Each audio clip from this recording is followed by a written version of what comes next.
एक delivery boy girls PG के एक रूम में जाता है और रूम में जाने के बाद वापस नहीं लौटता। क्या हुआ था उस लड़के के साथ में, आइए जानते हैं इस वीडियो में। ये एक सच्ची घटना है हमारे भारत के एक राज्य की। उस राज्य में एक गर्ल्स पीजी होता है। उस गर्ल्स पीजी के अंदर सारी लड़कियां रह रही होती हैं। वो कोई तो अपनी पढ़ाई कर रहा होता है, तो कोई अपनी जॉब की तैयारी कर रहा होता है, कोई अपनी जॉब कर रहा होता है। इस तरीके से बहुत सारी लड़कियां उस पीजी के अंदर रह रही होती हैं। दरअसल ये जो लड़का होता है, ये पीजी के बाहर एक छोटे से रूम में रह करके अपनी पढ़ाई कर रहा होता है। और ये लड़का इसी पीजी के अंदर डिलीवरी बॉय का भी काम करता है। जैसे कि बाहर से अगर किसी लड़की को कुछ खाना मंगाना है, कोई भी चीज मंगानी है, तो वो सारी की सारी लड़कियां इसी लड़के को कांटेक्ट करती थी और ये लड़का बाहर से चीजें ला करके लड़की को दे देता था। अब ये लड़का जो होता है लगभग 25 से 26 साल का होता है और अपनी तैयारी कर रहा होता है। अब इसी पीजी के अंदर 6 लड़कियां रह रही होती हैं जो कि काफी ज्यादा पैसे वाली होती हैं और ये लड़कियां अपनी पढ़ाई कर रही होती हैं। ये 6 लड़की जो होती हैं वो एक काफी बड़े रूम में रह रही होती हैं और सारी की सारी एक ही साथ रह रही होती हैं। अब ये लड़कियां बैकग्राउंड से काफी ज्यादा मजबूत होती हैं, काफी ज्यादा पैसे वाले परिवार की लड़कियां होती हैं।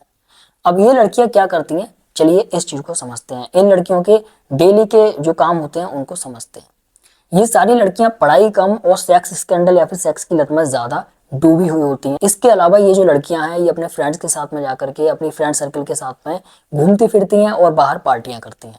इनका डेली का यही रूटीन है कि रात को 10 से 11 बजे ये पीजी में अंदर आती हैं और 10-11 बजे आकर के ड्रग्स लेकर के पड़ी रहती हैं। ये सारी लड़कियां पढ़ाई कम करती हैं लेकिन इन्हीं चीजों में ज्यादा रहती थी। अब काफी समय से इन लड़कियों का यही रवैया चल रहा था और ये लड़कियां पूरे तरीके से ड्रग्स में और सेक्स में डूब चुकी थी। ये लड़कियां बाहर जाती थी लड़कों के पास, वहां पर संबंध बना करके आती थी और फिर घर पे आकर ड्रग्स लेकर के रूम में आकर के पड़ी रहती थी।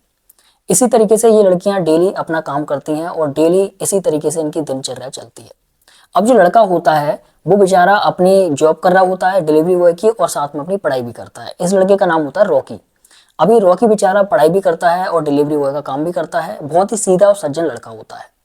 अब अचानक से वो लड़कियां इस लड़के को बुलाती हैं रात को समथिंग 11 बजे के आसपास। इसको फोन करती हैं कि रॉकी, हमारे लिए कैसे भी करके कहीं से भी खाने का इंतजाम करो।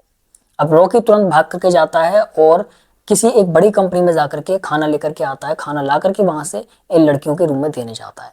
अब जब ये लड़का देने जाता है रॉकी, तो वो लड़कियां इसको अंदर बुला लेती हैं।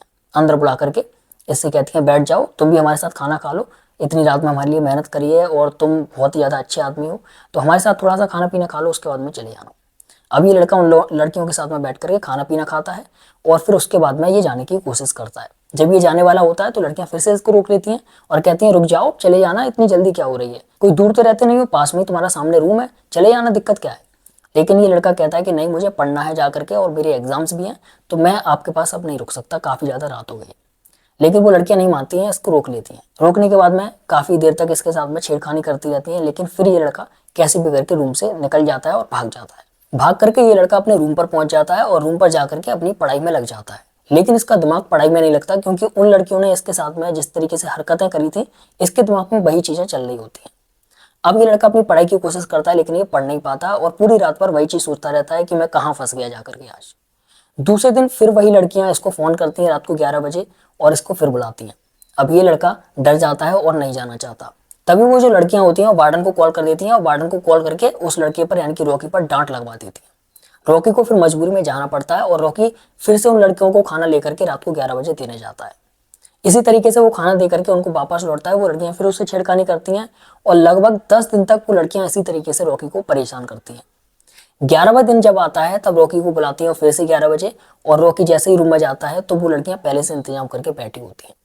वो लड़कियां रॉकी को नशीली दवाएं दे करके उसको अपने रूम में रोक लेती हैं और उसके साथ में फिजिकल रिलेशनशिप बनाती हैं। अब 6 लड़कियां एक अकेले लड़के के साथ में फिजिकल रिलेशनशिप बनाती हैं, तो सोचो उस लड़के की हालत क्या होगी। वो लड़का पूरे तरीके से वीक हो जाता है और पूरे तरीके से अपनी सांसें तोड़ देता है। जब सांसें तोड़ देता है तो लगभग रात के 3 से 4 बजे के बीच में वो लड़कियां उसको उठा करके और एक बीच रोड पर छोड़ आती हैं। वहां पर छोड़ने के बाद में उसको नग्न अवस्था में अपने घर पे अपने रूम पर वापस आ जाती हैं। जब पुलिस को ये चीज पता चलती है, पुलिस पूरी जांच पड़ताल करती है, उस बॉडी को पोस्टमार्टम के लिए भेजती है और उसी पीजी में आकर के उन लड़कियों के रूम की छानबीन करती है। उनके माँ बाप को बुलाया जाता है। उनके माँ बाप आकर के सारी चीजें देखते हैं, उनकी आंखें झुक जाती हैं और वो सारी की सारी लड़कियों को सजा हो जाती है। वो सारी की सारी लड़कियां आज के समय पर नशा मुक्ति केंद्र में और जेल के अंदर सजा काट रही हैं। इस तरीके की घटनाएं हमारे देश के अंदर बहुत सारी होती हैं। मैं आप सभी लोगों से कहना चाहूंगा कि बच करके रहें, किसी भी पीजी से या फिर किसी भी हॉस्टल से या फिर किसी भी ऐसे ग्रुप से दूर रहें, क्योंकि आपकी दूरी, आपकी सुरक्षा आपके हाथ में है। आप सुरक्षित रहेंगे तो अपने और अपने परिवार का ध्यान रख सकेंगे। अगर आप सुरक्षित नहीं हैं तो आप ना ही अपना ध्यान रख सकते हैं, ना ही अपने परिवार का। मैं आपको इस घटना के माध्यम से ये बताना चाहता हूँ कि हमारे देश के अंदर बहुत सारे गर्ल्स पीजी और बहुत सारे गर्ल्स हॉस्टल ऐसे हैं जहाँ पर अगर आप अकेले चले जाते हो तो वापस नहीं आओगे। अगर आप वापस आओगे तो वो होगी आपकी सिर्फ डेड बॉडी। इसलिए मैं आप सभी लोगों से कहना चाहता हूँ कि जितने भी लोग जो कि उत्तेजित रहते हैं इस तरीके की जगह पर जाने के लिए, वो सभी सोच समझ करके जाएं ऐसी जगह पर और कोशिश करें कि ऐसी जगह से दूर ही रहें। आज भी बहुत सारे ऐसे पीजी हैं जिनका मैं नाम नहीं लेना चाहूंगा, वहां पर अगर आप चले जाते हो तो आपका वापस आना मुश्किल है। मिलते हैं अगली वीडियो में, तब तक के लिए बाय बाय। तब तक के लिए सतर्क रहें, सावधान रहें, सुरक्षित रहें और अपना ध्यान रखें। Thank you so much.